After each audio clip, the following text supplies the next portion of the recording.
ইজতেমা মাঠে সংঘর্ষে নিহত 4 স্বরাষ্ট্র উপদেষ্টা।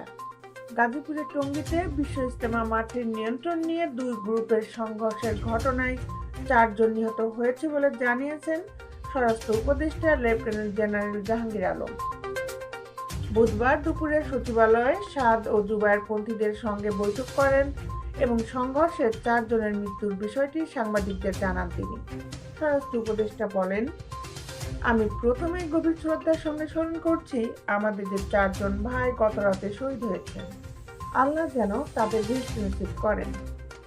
আর যারা আহত হয়েছেন তারা যেন তাড়াতাড়ি সুস্থ হয়ে যান। তাদের সুচিকিৎসার জন্য যদি কোনো ব্যবস্থা নিতে হয় আমরা অবশ্যই নেব।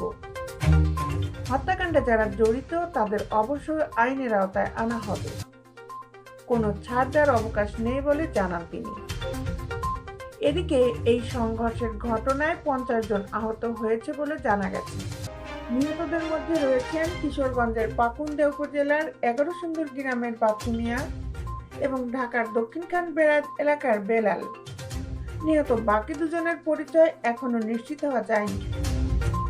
গাজীপুরের টঙ্গীর ইজতেমা ময়দানের আশপাশে 3 কিলোমিটার এলাকা, রাজধানীর কামারপাড়া, আবদুল্লাপুর, উত্তরা সেক্টর 10 এবং তৎসংলগ্ন তুরাগ নদীর দক্ষিণ পশ্চিম এলাকায় যে কোনো ধরনের সভা সমাবেশ, মিছিল, শোভাযাত্রা, বিক্ষোভ ইত্যাদি নিষিদ্ধ করার ঘোষণা হয়েছে।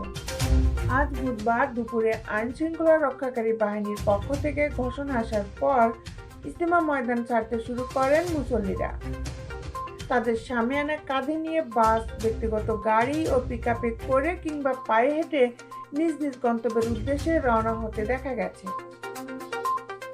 এর আগে Gazipur metropolitan police commissioner doctor Nazmul Karim খানের স্বাক্ষর করা গণবিজ্ঞপ্তিতে জানানো হয়, 18 ডিসেম্বর দুপুর 2টা থেকে পরবর্তী নির্দেশ না দেওয়া পর্যন্ত ইজতেমা ময়দান সহ আশপাশের 3 কিলোমিটার এলাকায় জনসাধারণের জমায়েত নিষিদ্ধ করা হলো।